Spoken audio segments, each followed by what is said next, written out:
For Math 147, the textbook we're going to use is Technical Mathematics with Calculus from Coulter, Rate, and White. For the purposes of this course, we're going to be doing number types, numerical operations, order of operations, scientific and engineering notation, units of measure, and substituting into equations and formulas. We will not be doing percentage. And as you can see, these topics coincide with the first 3 lessons for Math 147. Now we can see that integers here are made up of natural numbers that start from 1 and go to infinity, whole numbers which are natural numbers plus 0, plus negative natural numbers. So they make up all the numbers from minus infinity to plus infinity as counting numbers. Rational numbers are made up of integers and integers over integers like 1 over 2, minus 3 over 5, minus 98 over 99, and so forth.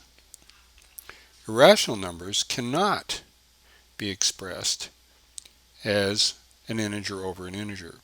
So irrational numbers are made up of things like square root of 2, cube root of 5, square root of 7, pi. Real numbers combines both the rational numbers and the irrational numbers together to form a group. Now figure 1-1 deals with real numbers.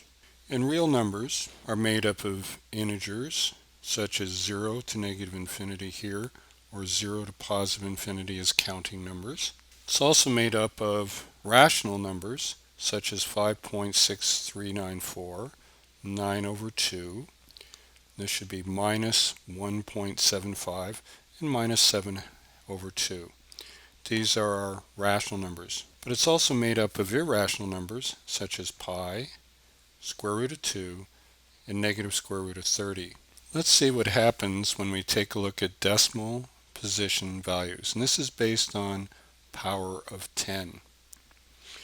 Now 0 is excluded from this because 0 is special.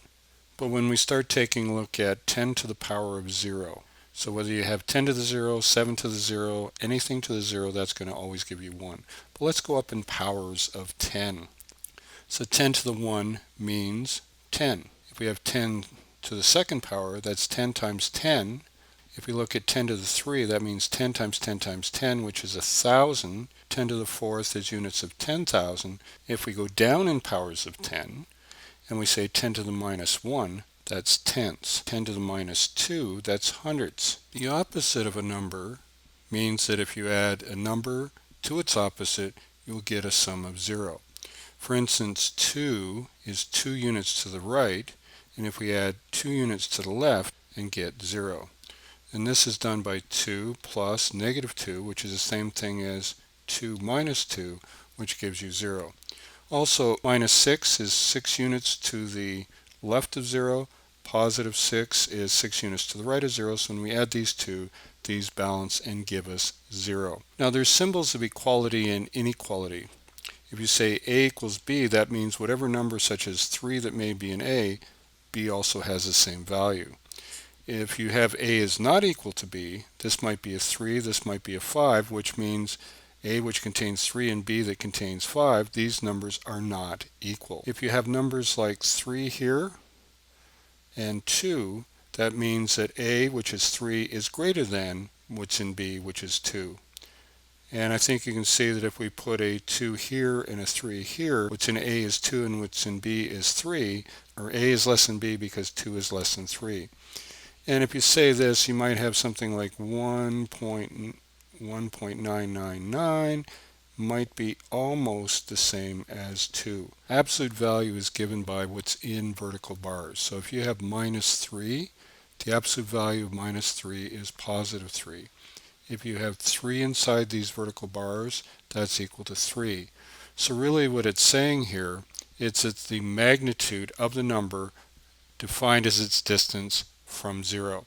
This is 3 units to the left, but the magnitude of that is 3 regardless of the direction. This is 3 units to the right, but again it's 3 units from 0, whether it's to the left of 0 to the right of 0. Absolute means what is the total distance from 0 to that point. So for instance, if we're giving this minus 3 minus 8, we have to then say this is minus and then 3 minus 8. Figure out what 3 minus 8 is, which is equal to negative of minus 5, which is equal to the negative of 5. Let's look at the concept of approximate numbers. Now, counting numbers like 1, 2, 3, 4 are all exact. However, when we start measuring things, such as a shaft, there is going to be a degree of inaccuracy. Now it says here that the shaft is approximately 1.75 centimeters. Now that is because the measuring instrument that we use to measure the diameter of the shaft has divisions only to the nearest 1/100th. So to the nearest 1/100th we get 1.75 centimeters. However, if we take a look here and apply our rounding rule, 1.745 would still generate 1.75 when rounded. Also, the maximum number, 1.754, would also generate the same 1.75. So the rounding rule says that if the next digit is 5 or bigger, this increases. That's why we have 1.75. But here, if we have 1.75 and if the next digit was 4, this would still give us 1.75. So there's a range of inaccuracy here because this can only give you a measurement to the nearest 1/100th. Significant digits really tell us how much accuracy a value has. Now if we take a look here, we've got 497.3. Each one of these digits is non-zero, so each one has significance. That's why we have 4 significant digits. In this one, leading zeros are not significant, so we only have really one significant digit of accuracy. And this is to the nearest 1/10th, 100th, 1,000th, 10,000th. But even though it's very precise, the accuracy is only one digit of accuracy. Again, since leading zeros are not significant, we only have 3 significant digits accuracy here. Again, 3 significant there because these leading zeros have no meaning. However, zeros that are between two non-zero numbers do have significance. That has 4, this has 3, and this has 5 significant digits of accuracy. Now in this case here, zeros to the right of the decimal point are significant because if you didn't put it in, it means that your instrument has less accuracy. So in this case, it's to the nearest 1/10th to the nearest 1/100th. And because the measuring instrument is really being expressed to the nearest 100th, this is when you write it down. If your measuring instrument is to the nearest 100, you write 8.50. Now, what's implied here is if you have zeros without a decimal point, then only the non-zero digit is significant. That's why we have one significant digit here. However, this one has a decimal point, so that means that all of these zeros become significant if you include the decimal point. Let's take a look at rounding. If we're rounding to the number of decimal places, we're really talking about precision of a number. If we're rounding to significant digits, we're talking about the accuracy. Now the way the rounding rule works is if we want to round to 3 decimal places, then we have to look at the 4th decimal place.